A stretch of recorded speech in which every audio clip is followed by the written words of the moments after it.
Students आज जो है हम नॉन फाइनाइट वर्ब के बारे में स्टडी करेंगे। तो पिछले वीडियो में जो है आपको बताया गया था कि जो वर्ब हैं ये दो तरह की होती हैं, फाइनाइट वर्ब और नॉन फाइनाइट वर्ब। आगे फाइनाइट वर्ब की तीन कैटेगरी थी, प्रिंसिपल वर्ब, लिंकिंग वर्ब और ऑक्सिलरी वर्ब। फिर ऑक्सिलरी वर्ब की भी दो कैटेगरी थी, प्राइमरी ऑक्सिलरी वर्ब और मॉडल ऑक्सिलरी वर्ब। फिर नॉन फाइनाइट वर्ब जो है ये तीन टाइप की होती है, इन्फिनिटिव, जेरेंड और पार्टिसिपल। और पार्टिसिपल जो है तीन प्रकार के होते हैं, प्रेजेंट पार्टिसिपल, पास्ट पार्टिसिपल और परफेक्ट पार्टिसिपल। जो आज हैं हम ये मेन हमारा जो मुद्दा है वो present participle, past participle, perfect participle, infinitive, gerund और इनके बारे में हम आज जो है लर्न करेंगे। तो देखिए, फाइनाइट वर्ब आपको बताया था पिछली वीडियो में, ऐसी वर्ब जो टेंस, नंबर और पर्सन के अकॉर्डिंग चेंज हो जाए तो उसको हम फाइनाइट वर्ब कहते हैं। ज़्यादा जानकारी के लिए आप जो है पिछला वीडियो आप देख सकते हैं।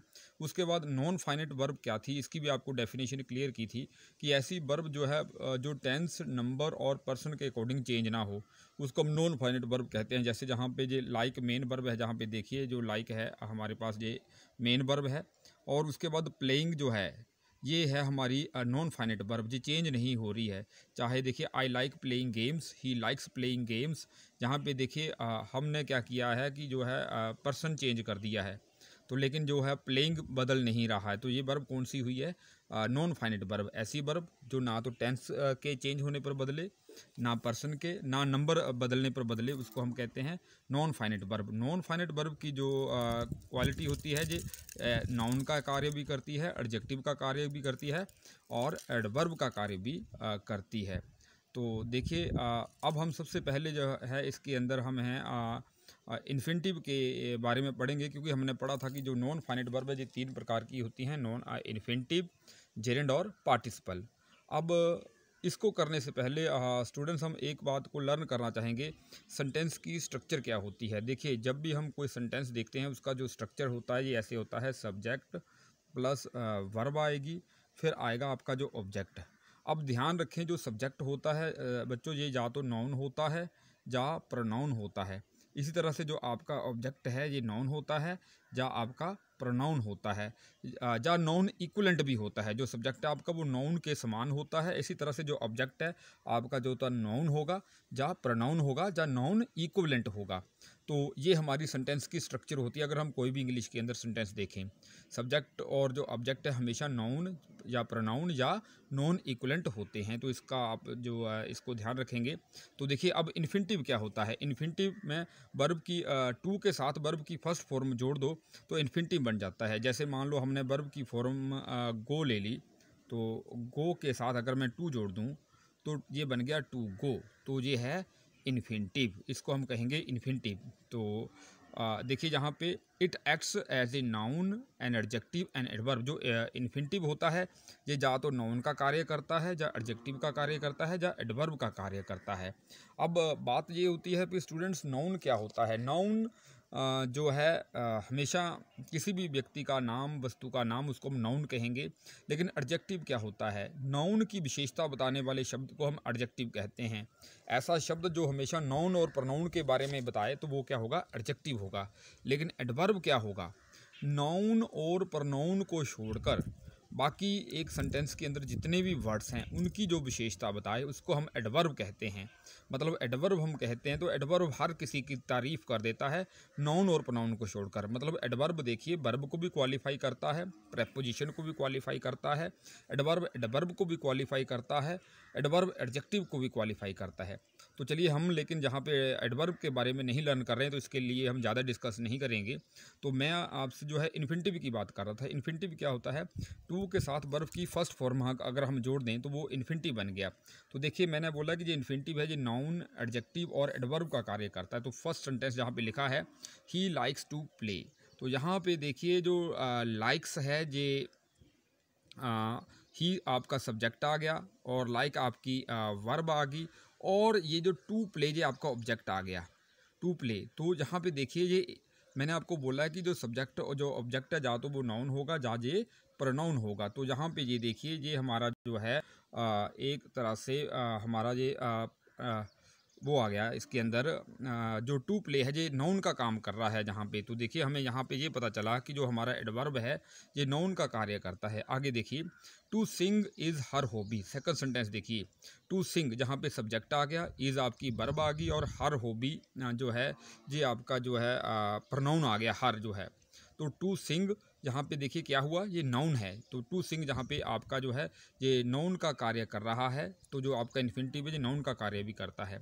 आगे इन्फिनिटिव जो है ये एडजेक्टिव का कार्य कैसे करता है, देखिए, I have no time to play. जहाँ पे नो टाइम ये आपका नाउन है और टू प्ले होता है, टू वर्ब के प्ले के साथ टू जोड़ दिया तो ये इन्फिनिटिव बन गया। टू प्ले जो है ये नो टाइम को क्वालिफाई कर रहा है। तो टू प्ले किसके बारे में बता रहा है, नो टाइम के बारे में। तो देखिए ऐसा शब्द जो एडजेक्टिव के बारे में, नाउन के बारे में बताए उसको हम एडजेक्टिव कहते हैं। तो टू प्ले क्या हुआ आपका एडजेक्टिव। तो हमने ये देखा है कि जो हमारा इन्फिनिटिव है ये एडजेक्टिव का काम भी करता है। आगे देखिए एक और एग्जांपल देखिए, that was a movie two watch. ये जो मूवी थी ये देखने वाली थी। अब मूवी जहाँ पे आपका क्या है, ये नाउन है, मूवी आपका नाउन है। टू वॉच ये वर्ब की फर्स्ट फॉर्म के साथ टू लग गया तो इन्फिनिटी बन गया। तो ये टू वॉच किसको क्वालिफाई कर रहा है, मूवी को क्वालिफाई कर रहा है, नाउन को। तो इट मीन्स ऐसा शब्द जो नाउन के बारे में बताए वो क्या होता है, एडजेक्टिव। तो जहाँ पे हमने ये देखा कि जो इन्फिनिटिव है ये एडजेक्टिव का काम भी करता है। उसके बाद देखिए, I told you to test. मैंने आपको बताया कि आप टेस्ट करें। तो यहाँ पे देखिए जो यू है ये हमारा प्रोनाउन है और टू टेस्ट ये वर्ब की फर्स्ट फॉर्म है और इसके साथ टू लग गया, ये इन्फिनिटिव बन गया। ये टू टेस्ट यू के बारे में बता रहा है। तो टू टेस्ट क्या है, जहाँ पे एडजेक्ट, इसका मतलब ये प्रोनाउन के बारे में बता रहा है। तो ये क्या हुआ, एडजेक्टिव। तो अगली एग्जांपल देखिए, तो हमने यहाँ पे पाया कि जो हमारा इन्फिनिटिव है ये प्रोनाउन को क्वालिफाई कर रहा है, एडजेक्टिव का काम कर रहा है। इसके बाद फिर देखिए next sentence, she reads to learn. अब देखिए read, red, red, read verb की फर्स्ट फॉर्म में जहाँ पे एस लगा है। टू लर्न, तो देखिए टू लर्न ये वर्ब की फर्स्ट फॉर्म के साथ आगे टू लग गया, फिर टू लर्न। तो टू लर्न क्या है, जहाँ पे हमारा इन्फिनिटिव है, लेकिन ये जो है वो पढ़ती है सीखने के लिए। तो टू लर्न किसको क्वालिफाई कर रहा है, ये रीड्स को क्वालिफाई कर रहा है, जहाँ पे वर्ब के बारे में बता रहा है। ऐसा शब्द जो नाउन और प्रोनाउन को छोड़कर सेंटेंस के अंदर बाकी शब्दों के बारे में बताए उसको हम कहते हैं एडवर्ब। तो ये देखिए ये एडवर्ब हर किसी की तारीफ करता है, ये वर्ब के बारे में जहाँ पे बता रहा है, शी रीड्स टू लर्न। तो हमने क्या पाया कि जो इन्फिनिटिव है ये एडवर्ब का काम भी करता है। फिर देखिए अगली example, her your voice is sweet to listen. आपकी जो आवाज़ है मधुर है सुनने के लिए। तो देखिए टू लिसन हमारी वर्ब की फर्स्ट फॉर्म आ गई। तो टू लिसन यहाँ पे देखिए ये टू लिसन आ गया। तो टू लिसन क्यों सुनना, क्योंकि उसकी वॉइस स्वीट है। तो किसको क्वालिफाई कर रही है, स्वीट को। तो ऐसा शब्द जो एडजेक्टिव की तारीफ भी कर दे, मतलब एडवर्ब क्या है, वर्ब की तारीफ भी करता है, एडजेक्टिव की तारीफ भी करता है और एडवर्ब की तारीफ भी करता है। तो यहाँ पे देखिए तो वो जो है your voice is sweet to listen, आपकी वॉइस जो है वो स्वीट है सुनने के लिए। तो जो टू लिसन है जहाँ पे स्वीट को क्वालिफाई कर रहा है, तो हमने यहाँ पे पाया कि जो हमारा इन्फिनिटिव है ये उसका कार्य भी कर रहा है, अपना एडवर्ब का कार्य। आगे देखिए next example, he walks slowly to kill time. To kill verb के किल के साथ टू लग गया, तो यहाँ पे देखिए ये हमारा जो है इन्फिनिटिव आ गया। स्लोली ये चलने का तरीका है। तो स्लोली अपने आप में क्या है कि एडवर्ब है, क्योंकि यहाँ पे देखिए वॉक होता है चलना, कैसे चल रहा है, स्लोली। तो जो स्लोली किसके बारे में बता रहा है, वॉक के बारे में बता रहा है, वर्ब के बारे में बता रहा है। तो स्लोली क्या हुआ, एडवर्ब हुआ। लेकिन आगे देखिए टू किल जो है हमारा इन्फिनिटिव है, वो समय व्यतीत करने के लिए धीरे चल रहा है। तो टू किल किसके बारे में बता रहा है, स्लोली के बारे में बता रहा है। तो हमने यहाँ पे पाया कि जो हमारा इन्फिनिटिव है ये एडवर्ब को भी क्वालिफाई करता है। यहाँ पे देखिए एक तो एडवर्ब का काम कर रहा है, क्योंकि ऐसा शब्द हमने आपको बताया, एडवर्ब कौन सा शब्द होता है जो वर्ब की तारीफ कर दे, एडजेक्टिव की तारीफ कर दे और खुद एडवर्ब की तारीफ कर दे, उसको हम कहते हैं एडवर्ब कहते हैं। इसके बाद हमारे पास स्टूडेंट्स एक होता है बेयर इन्फिनिटिव। बेयर इन्फिनिटिव का मतलब ऐसा होता है कि उसमें टू नहीं लगा होता है। देखिए एग्जाम्पल देखिए, शी मेड मी लाफ। अगर मैं इसको बोलूँ she made me to laugh, तो अच्छा था।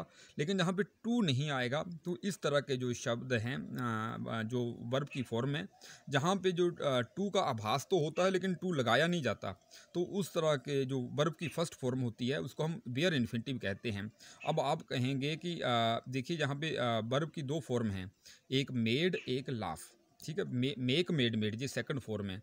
तो बच्चों ध्यान रखें, सब्जेक्ट के बाद जो पहली फॉर्म होती है वो तो टेंस के अनुसार होती है, उसके बाद आने वाली जो वर्ब होती हैं वो जा तो इन्फिनिटिव होगी, या पार्टिसिपल होगा, या जिरंड होगा। तो इसका आपने ध्यान रखना है आगे के लिए। अगली एग्जांपल देखिए, I heard her sing a lovely song. अब सिंग सैंग संग, यहाँ पे देखिए सिंग वर्ब की फर्स्ट फॉर्म है, तो सिंग मैंने उसको सुना, मतलब एक गाना गाते हुए, तो सिंग जहाँ पे क्या है, आई हर्ड हर टू सिंग, लेकिन जहाँ पे टू जो छिपा हुआ है, टू लिखा नहीं जाएगा। तो इस तरह की जो वर्ब की फॉर्म है जो अकेली आए लेकिन टू का आभास कराए, इस तरह के हम इन्फिनिटिव को कहेंगे बेयर इन्फिनिटिव। इसके बाद देखिए एक हमारे पास होता है स्प्लिट इन्फिनिटिव्स।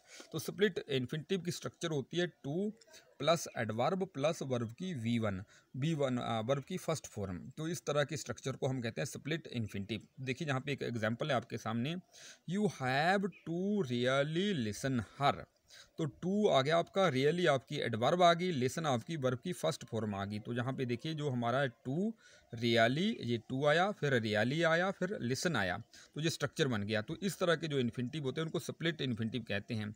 अब देखिए इनके अंदर देखिए यहाँ पे जो एडवर्ब लगाने से ही जो है पूरे सेंटेंस का मीनिंग बदल जाता है। एडवर्ब कहाँ पे लगाएंगे आप, देखिए यहाँ पे you have to really listen her. तो रियली जो है वर्ब के आगे लगा है जी, फर्स्ट फॉर्म के आगे लगा है, तो इट मीन्स कि आपको listen more carefully to her, आपको उसको जो है बड़े सावधानी से सुनना है।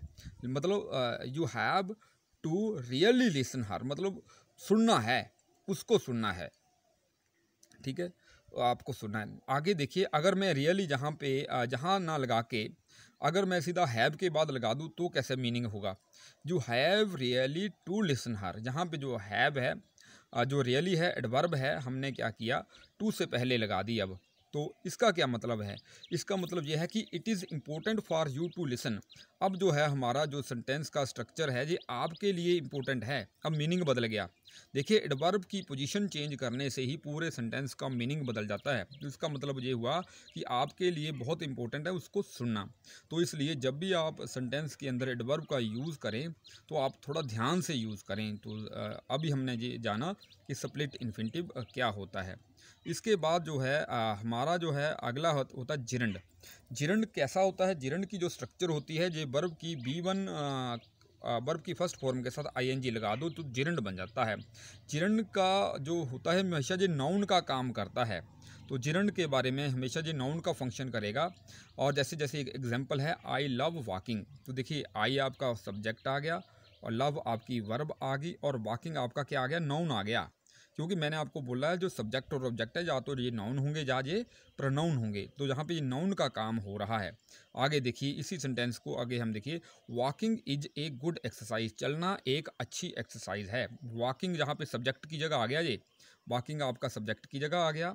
वॉकिंग जो है आपका सब्जेक्ट और इज़ आपकी वर्ब आ गई। देखिए यहाँ पे इसका स्ट्रक्चर मैंने लिखा है, जहाँ पे वर्ब आ गई, फिर आर्टिकल आ गया अ, गुड आपका जो एडजेक्टिव आ गया, एक्सरसाइज आपका फिर नाउन आ गया। तो यहाँ पे देखिए जो जिरंड है हमेशा नाउन का काम करता है। तो ये आपको जो है क्लियर हो गया। इसके बाद देखिए पार्टिसिपल। पार्टिसिपल क्या होता है, पार्टिसिपल हमेशा देखिए वर्ब की फॉर्म ही होती है जी। इसका मतलब अगर वर्ब की फॉर्म है तो ये वर्ब का काम ही करेगी, लेकिन ये एडजेक्टिव का काम भी करता है पार्टिसिपल और एडवर्ब का काम भी करता है।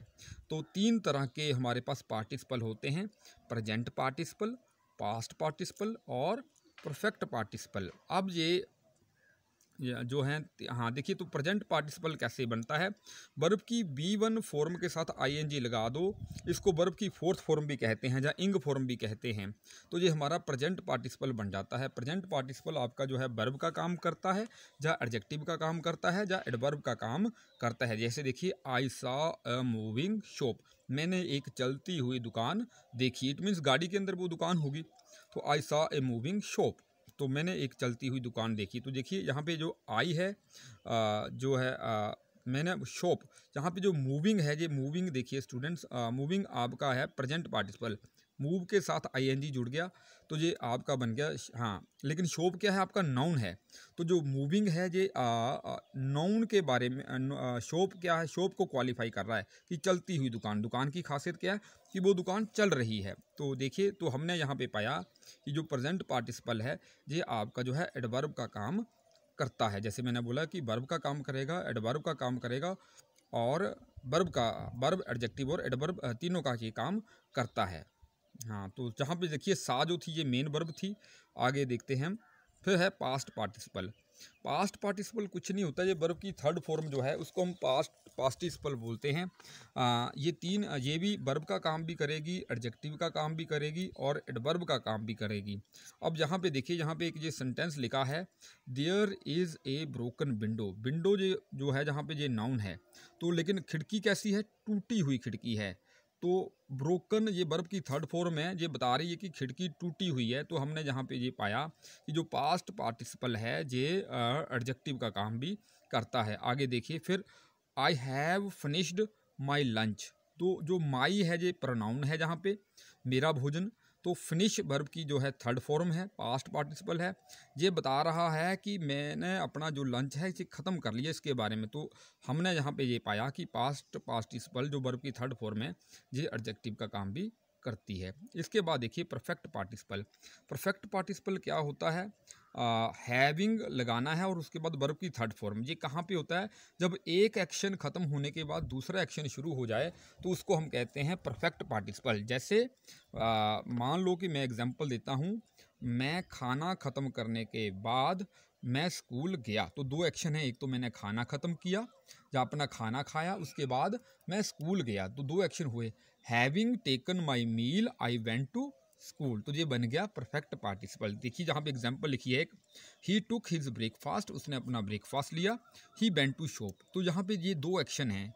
पहला एक्शन क्या है कि उसने एक अपना ब्रेकफास्ट लिया, तो इसका हम जो है परफेक्ट पार्टिसिपल का यूज़ करके इसको हम सिंगल सेंटेंस बना सकते हैं। कैसे बना सकते हैं, देखिए जहाँ पे having taken his breakfast he went to shop. तो आज जो है बच्चों हमने क्या सीखा, जिरंड सीखा, इन्फिनिटिव सीखा और पार्टिसिपल सीखा। तो आप आशा करता हूँ कि इसको लर्न करेंगे। आज के लिए इतना ही। Thanks a lot, have a nice day.